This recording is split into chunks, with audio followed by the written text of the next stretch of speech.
I want to introduce Yashwant Deshmukh as well, who's now joined us. And I want to deal with the question about the opposition. Will the results lead to a stronger opposition? I think that's the critical question. Let's look at the responses to this question. So amongst India voters, 71% saying yes, it will lead to a stronger opposition. Amongst NDA voters, 52% saying yes, it will lead to a stronger opposition. 31.2% of NDA voters saying no, it will make no difference. If I look at the overall numbers, 62% of the respondents feel that yes, this will lead to a stronger opposition. So what's very clear, Sanjay Jha, is that the people's expectation is that this verdict will lead to a stronger opposition. And that's really one of the key expectations from this verdict, that okay, a stronger opposition which can keep the government in check. Yeah, absolutely, Rahul. Let me tell you that this is basically not a mandate for one political party to govern India. So when I tell you, for example, that it is a fractured mandate, because the BJP was hoping to win 370 or 400 seats on their own, we need to realize this is the people's verdict, not some rhetoric that we are indulging in just because we are part of the opposition. And the fundamental point, is this, that when you look at the issues, they were flagged off in a CSDS survey long earlier, even when the elections were on. My basic concern with this government, and it will be tested soon, is that this government frankly ran this entire campaign on the assumption that it was done and dusted after the Pran Pratishtha happened in the month of January. But the real bread and butter issues which are now surfacing, in your opinion, in your current poll, tells you that unemployment, food inflation, that is the core part, that is really the one that has destroyed a large part of India's rural and urban, struggling middle class and those in the lower category. They have been devastated. Now, if you look at the coalition, Rahul, as a whole, when will it get tested? It will get tested when the BJP party as a party is actually got a comment on Chandrababu Naidu's manifesto. You should read that, on what plans they have for the emancipation of minorities. I personally feel it's a good manifesto. But on the other hand, you have a political party that has publicly been hugely critical of exactly the same elements of the manifesto of their partner in Andhra. So I think that's going to be the test. The CAA is going to be a test. How are you going to implement the CAA? Will the one nation, one poll happen? Will Chandrababu Naidu and Nitish Kumar go with that? I think in terms of cooperative federalism, that is an absolutely no-go. I don't see Mr. Modi being able to push through that at all.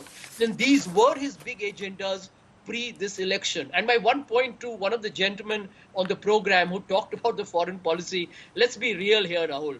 India's neighborhood policy is a disaster. China has encircled India through its investments across our territories around in our neighboring area. And we are also hugely responsible for showing the kind of hubris that we have demonstrated. Okay. And I do believe India is voting for the old idea of India, not for the new idea of India, which I presume... Now this is an important point that Sanjay Jha and several commentators who lean towards the opposition are making, that India is voting again for the old idea of India, not for this new idea of India. Yashwant Deshmukh, the thing is, after the results come out, everybody has his own interpretation. Now this whole idea that this is a rejection of Hindutva, that this is a vote for the return to the old idea of India. Now Sanjay Jha would like to believe it, but what's your reading of the data? Is it really a rejection of the new idea of India as it was coming up, or is Sanjay Jha getting carried away with what he'd like to believe to be true, but maybe doesn't necessarily reflect the results? Well, everybody is getting carried away probably to a bit by oversimplifying, this mandate. That's a different discussion, because every point that can be given as a, this is why it had happened, I can give a counterpoint. This is not exactly it has happened in the exactly neighboring state, So yeah, I'm not getting into that debate.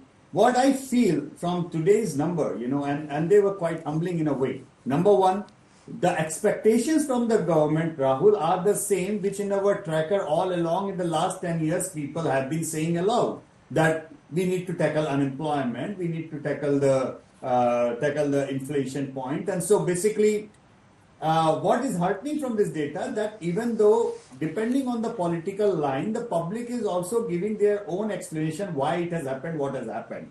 But as far as their expectation and the way forward is concerned, there is amazing confluence across the political spectrum in the public. There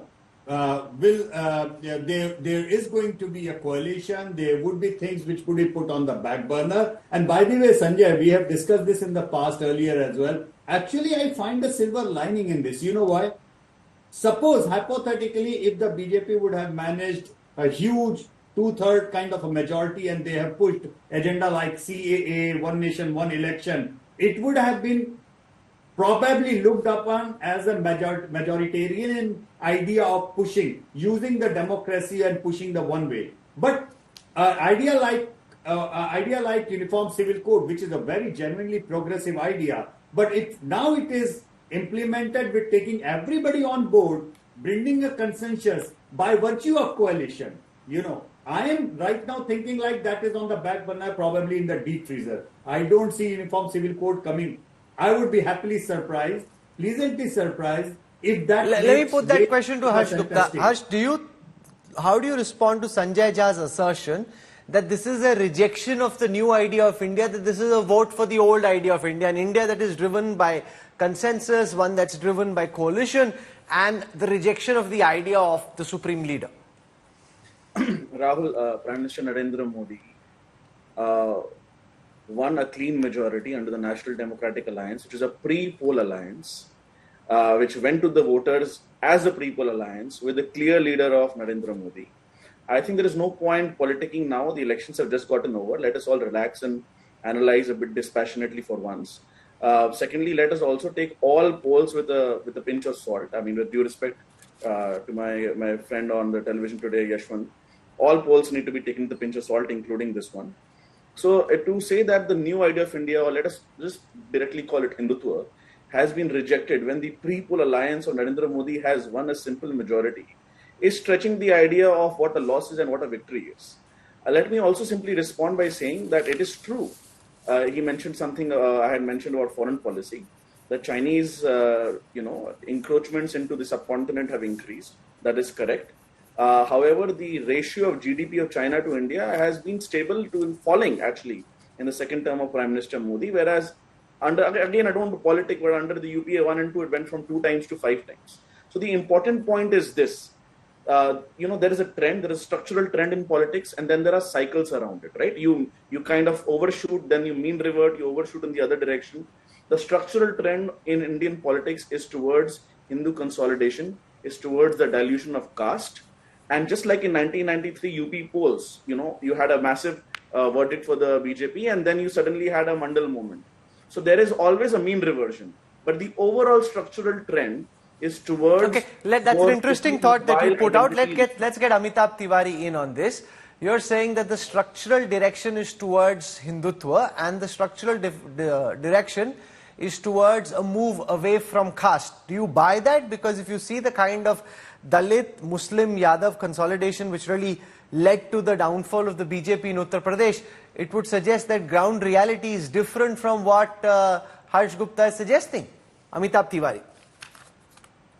I think if we see the verdict, it does not seem to be indicating that the structural overall direction is towards Hindutva. I would say the overall structural direction is not towards an aggressive Hindutva, but the structural overall direction is towards a more liberal, compromising, consensus-driven.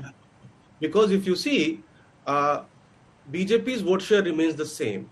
It has lost some amount of votes, or rather significant votes, amongst the SC, ST, OBCs in Maharashtra, Rajasthan, UP, even West Bengal to that extent. So what is clearly visible is that a section of the people, and see, India is a liberal country. Whatever we discuss, India remains a liberal country.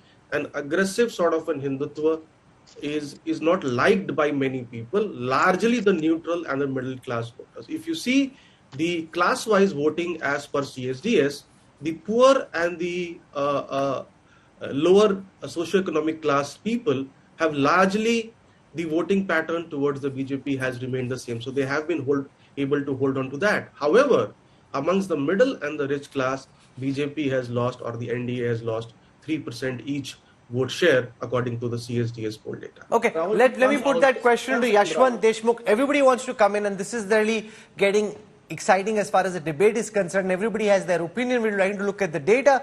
This argument that this is a rejection of Hindutva, or the argument that the trend is towards a consolidation of Hindutva and a dilution of caste, do you buy that? Or do you think that while, Hindutva proponents would like to believe that, the real data from this election suggests that's not the case? Well, I tend to agree with Amitabh on this thing that, Hindutva as a base is very much there. I mean, so much so that electoral politics has changed in a way that you cannot, dump Hindutva and win electorally. You cannot be against Hindutva in that way. So, I have said this more often than not that, that you can be pro-Muslim and win election. Not an issue. You cannot be anti-Hindu and win election. That's not going to happen. But at the same time, Rahul, one thing verbatim across the spectrum, including even bigger section among the BJP voter, NDA voters has come in that Hindutva is fine, Mandir is fine. Ye Hindu Musalman jara kam kijiye. This is something which has come across. No, but how do you say it? Is that your view? Ye Hindu Muslim kam karo, is that your view, or do you have data to back that? No, we have data to back that, but we thought that we will do a complete episode on that, Rahul. We are going to ask specific questions on that. We will come back with the results on that. Because one thing is very clear. People want economic to do good. People want Hindutva as a base. I mean, I'm talking about the BJP voter. They appreciate Ram Temple. Everybody appreciates Ram Temple. But ये हिंदू मुसलमान ज्यादा किया है, ज्यादा हो गया है. This is a general sentiment, not just among the opposition voters, but among the core NDA voters as well.